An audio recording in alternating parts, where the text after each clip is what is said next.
They're going to get blown to pieces because we don't want our people poisoned. 300,000 people died. Probably last year, 300,000. A lot of people say it was 200. Somebody said last night, it was only 175,000 people. That's like 3 stadiums, big football stadiums filled up with people died. But I think the real number is 300,000. We're not going to have that anymore.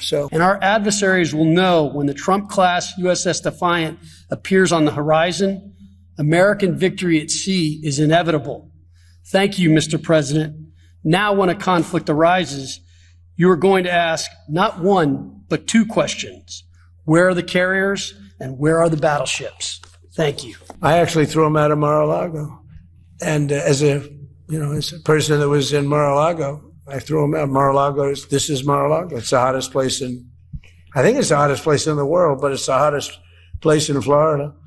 And everybody would come here. He'd come here. We actually threw them out. But instead of talking about the battleships or instead of talking about most favored nations, drugs, we're bringing down drug prices like at a level that has never even been thought of by thousands.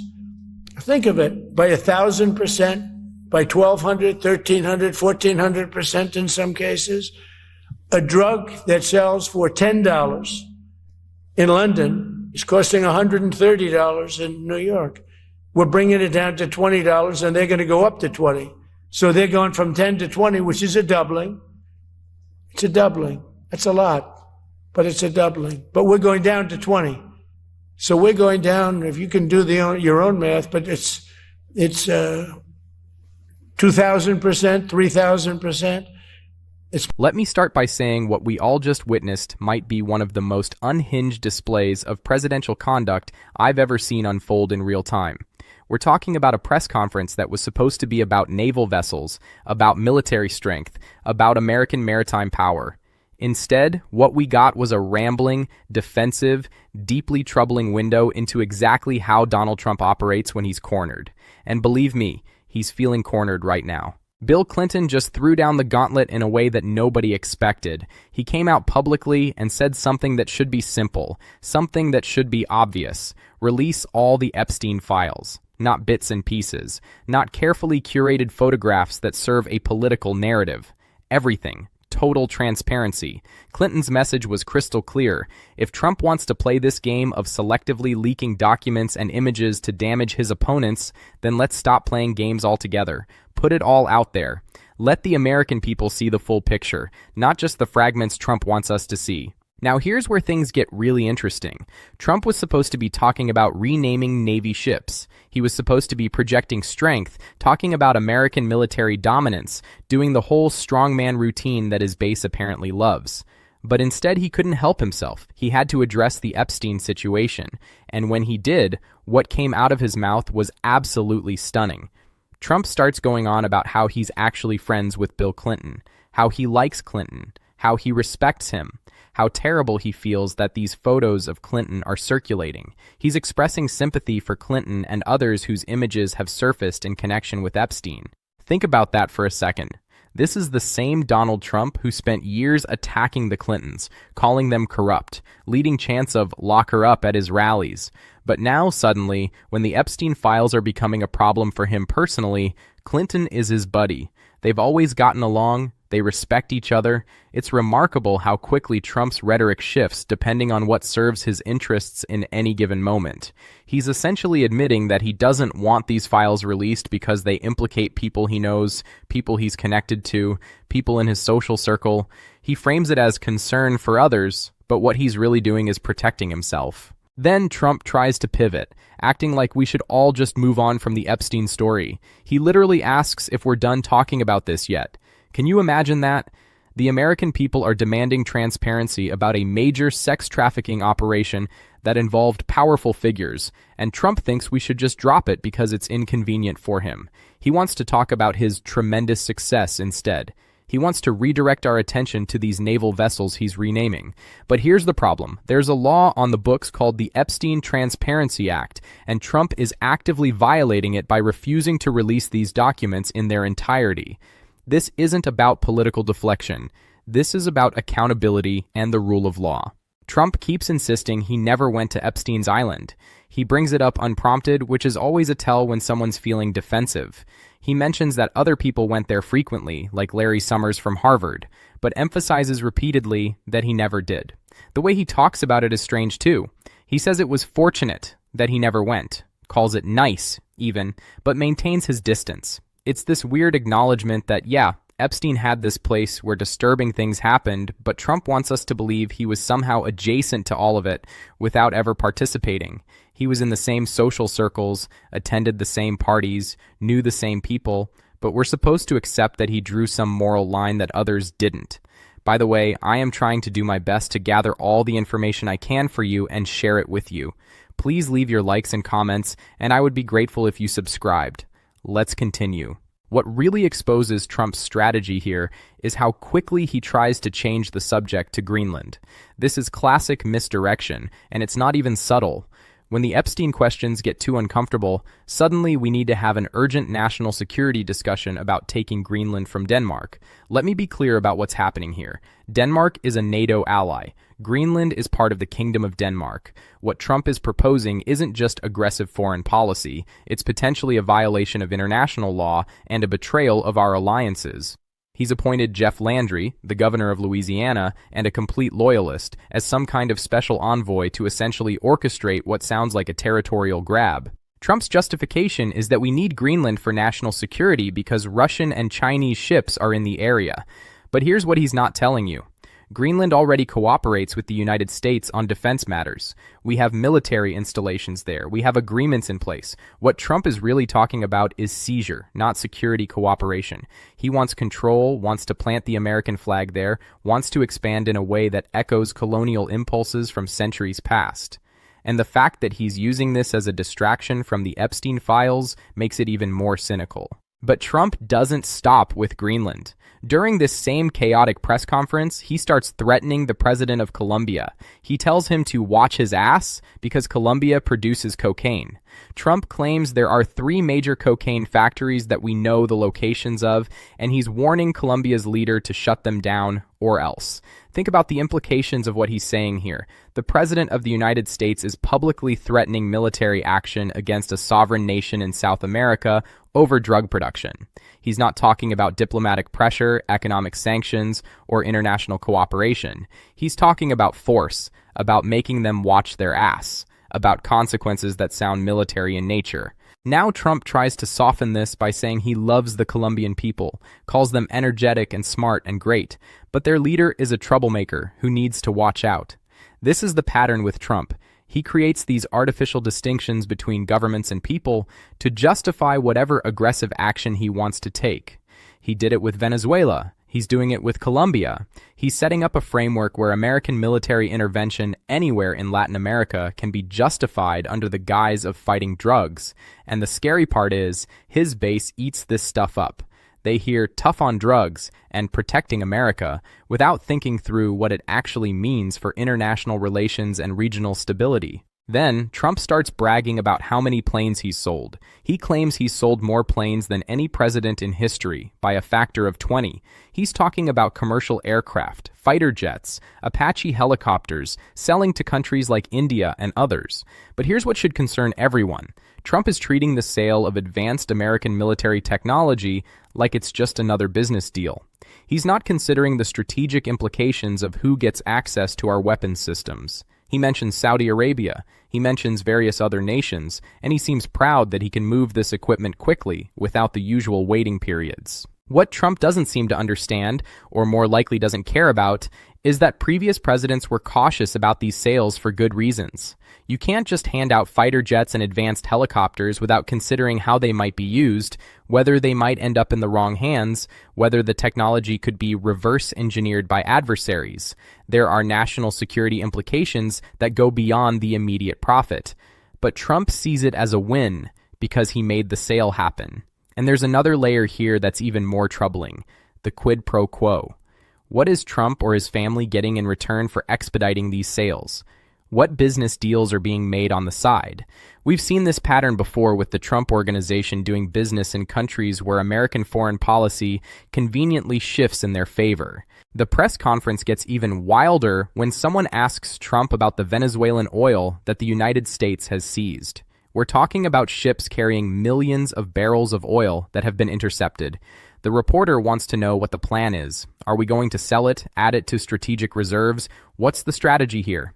And Trump's answer is just stunning in its simplicity. We're keeping it. That's it.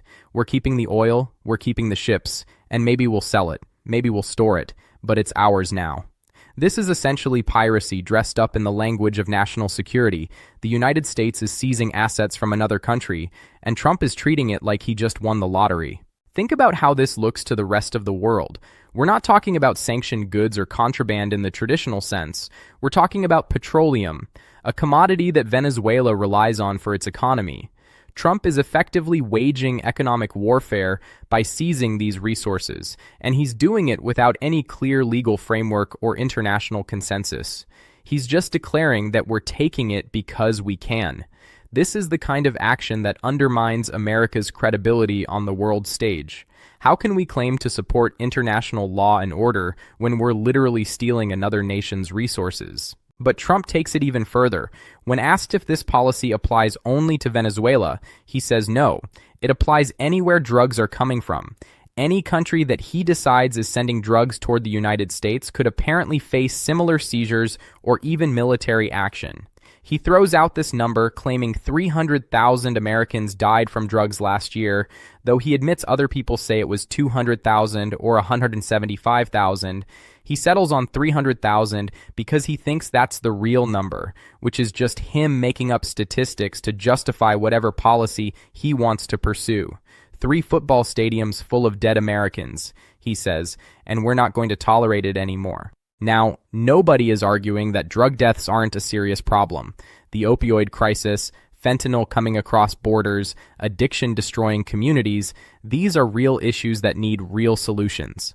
But Trump's approach isn't about treatment programs, border security technology, or international cooperation with law enforcement. His approach is military aggression and resource seizure. He's threatening to blow ships to pieces if they're carrying drugs. He's talking about potentially invading countries. This isn't drug policy, it's warmongering dressed up as public health concern. And then we get to the absurdity of the naval vessel ceremony itself. Trump has this Secretary of the Navy, a guy who came from private equity with no actual naval experience, renaming ships as the Trump class. They're calling one the USS Defiant, and this secretary is saying that when adversaries see the Trump-class vessels on the horizon, they'll know American victory is inevitable. It's pure propaganda, this cult of personality stuff that treats Trump's name like some kind of magical talisman that strikes fear into the hearts of our enemies. The whole thing feels like something out of a dictatorship where everything gets named after the dear leader. Trump circles back to Epstein again, almost compulsively, like he can't help himself. He repeats the story about throwing Epstein out of Mar-a-Lago. He describes Mar-a-Lago as the hottest place in the world, or at least in Florida, where everybody used to come, including Epstein, before Trump allegedly kicked him out. The way he tells this story, it's supposed to exonerate him, supposed to prove he saw through Epstein before others did. But what it actually reveals is that Epstein was part of Trump's social world at Mar-a-Lago. These weren't strangers who happened to be in the same room once or twice. This was Trump's private club where he hosted people, where relationships were built, where deals were made. And Epstein was there until, according to Trump's version of events, he did something that finally crossed a line. Then Trump goes completely off the rails talking about drug prices. He starts throwing out percentages that make no mathematical sense. He claims he's bringing drug prices down by thousands of percent, specifically mentioning 1,200%, 1,300%, 1,400%, even 2,000% to 3,000% in some cases. He gives this example of a drug that costs $10 in London and $130 in New York, saying he's bringing it down to $20. But then he admits that the London price is going up to $20 too, so it's actually doubling for people in the UK. The math doesn't work, the policy doesn't make sense, and he seems to realize it mid-sentence, but just barrels forward anyway. Nobody can believe these numbers, he says, because they're literally unbelievable. They're made up. When pressed about his goals with Venezuelan President Maduro, Trump gives this vague non-answer about how it's up to Maduro what he wants to do, but it would probably be smart for him to step down. Trump blames Venezuela for sending criminals, prisoners, drug dealers, and mentally incompetent people through our open border during Biden's presidency. He mentions the Congo did the same thing, that various countries emptied their jails and mental institutions and sent those people to America, and his conclusion is that we were run by a stupid president, but now we're not anymore, implying that he's going to handle all of this with strength and intelligence. What we're seeing here is a president who operates entirely on impulse and self-interest. There's no coherent policy framework. There's no respect for international law or alliance structures. There's just Trump deciding moment by moment what serves his purposes, what makes him look strong, what deflects from his legal problems. The Epstein files are a threat, so suddenly he's sympathetic to everyone caught up in it and wants us to move on. Colombia produces cocaine, so their leader needs to watch his ass. Venezuela sent people to our border, so we're seizing their oil. Greenland would be nice to have, so we're going to take it from Denmark. Nothing is thought through beyond the immediate headline, the immediate tough guy posture. What's most disturbing is how this press conference reveals Trump's complete contempt for the rule of law. The Epstein Transparency Act exists for a reason. It's supposed to ensure that the American people get the full truth about how our government and powerful individuals were connected to a sex trafficking operation. But Trump sees the law as an obstacle, something to work around rather than comply with. He'll release selected pieces of information that damage his opponents while hiding anything that might implicate him or his associates. That's not transparency, that's manipulation. The threats against other countries should alarm everyone regardless of political affiliation. When the President of the United States starts openly discussing taking territory from allies, seizing resources from sovereign nations, and threatening military action based on fabricated statistics, we're not talking about normal foreign policy disagreements anymore. We're talking about behavior that could destabilize entire regions, break apart alliances that have kept the peace for decades, and drag us into conflicts that serve no legitimate American interest. And through it all, Trump is obsessed with this image of strength, this performance of toughness, the renamed naval vessels, the threats against foreign leaders, the bragging about weapons sales, the seizure of oil tankers. It's all designed to project power. But real power doesn't need to be performed this way. Real leadership doesn't require constantly telling everyone how strong you are. What Trump is actually revealing is insecurity and weakness, a desperate need to appear dominant because he knows how vulnerable his position really is. The Epstein files are the key to understanding all of this. That's why Clinton's challenge was so effective. By demanding full release of everything, Clinton called Trump's bluff and forced him into this defensive posture. Trump can't release everything because he knows what's in there. He knows what connections will be revealed, what photographs exist, what flight logs show. So instead, he has to create chaos, has to throw out so many different threats and distractions that we can't focus on any single issue long enough to demand real accountability. But here's what Trump doesn't seem to understand. We're not as easily distracted as he thinks. The American people can care about the Epstein files and naval policy at the same time. We can be concerned about drug deaths while also questioning whether military aggression in Latin America is the solution. We can support strong national defense while recognizing that violating the sovereignty of allied nations isn't strength. It's reckless endangerment of our actual security interests. This press conference was supposed to be a moment of triumph for Trump, a chance to show off his naval fleet and look presidential.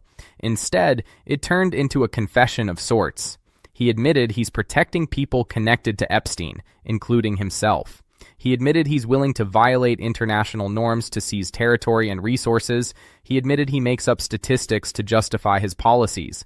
And he admitted that when backed into a corner, his strategy is just to threaten everyone and hope that looks like leadership. We're watching the collapse of serious governance in real time. This press conference should have been about naval strategy and military readiness.